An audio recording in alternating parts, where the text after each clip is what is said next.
من اومدم با یه ویدیو جدید دانلود بازی جی تی نو جی تی ای برای شبیه ساز پی اس پی اندروید. شما باید این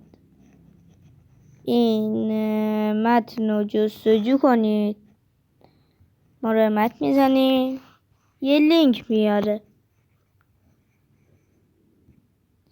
اولین این دومی کلیک کنید، میاد پایین تر میبینید چند تا عکس بازی میاره. ما میخوایم جی تی ای رو دانلود کنیم. این دوتا جی تی ای رو میخوایم ما دانلود کنیم. من حالا اولی رو دانلود میکنم، دومیشم دانلود کردم. یه فایل ایسو کم حجمه. شما اول پیونده ها رو میزنید، 572 مگابایت روی این لینک میزنید و دانلودش میکنید. روی این لینک بعد که دانلود شد، شما به یه برنامه که توی مارکت و بازارم هست که این برنامه صدارشیور نیاز دارید. اون پوشه که براتون میاد و شما باز میکنید.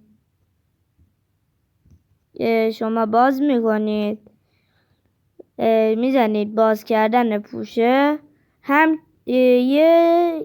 همچین لینک براتون میاد، فایل ایسو.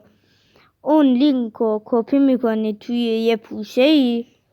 بعد که کپی کردید اون پوشه رو اون زیپ یا اون فایل 572 مگابایتی رو حذف میکنید و فایل ایسو نگه می‌دارید. یعنی فایل ایسو حذف نمی‌کنید و فایل خودتون رو، اون فایل 572 مگابایتی رو حذف می‌کنید.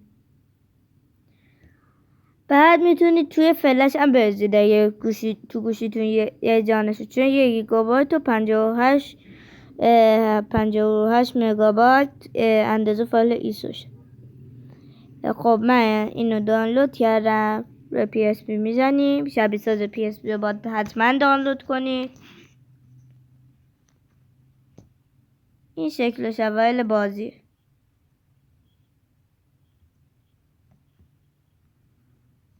نگاه کنید، همچین جی تی ای رو براتون میاره.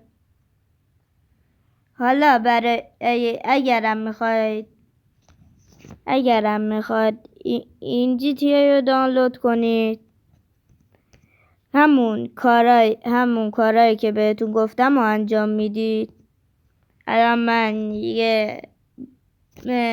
من الان اون بازی هم میارم، شما ببینید. اگر خوشتون اومد دانلود کنید. این شکل اون یکی بازی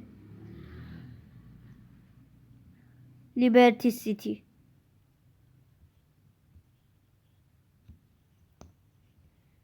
اول بازی این شکلیه. حالا برای بعضیا ممکنه لگ باشه بازی، بعد کم کم خوب میشه لگ بازی.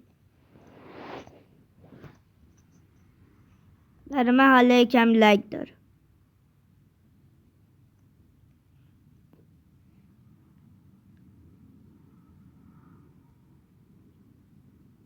نگاه کنید، وقتی بازی کنید اون توجه وقتی میاد بعدش بازی خوب بهتر میشه. یکم وقتی سرعت ماشین میره بالا دیگه لگ کم کم میخوابه.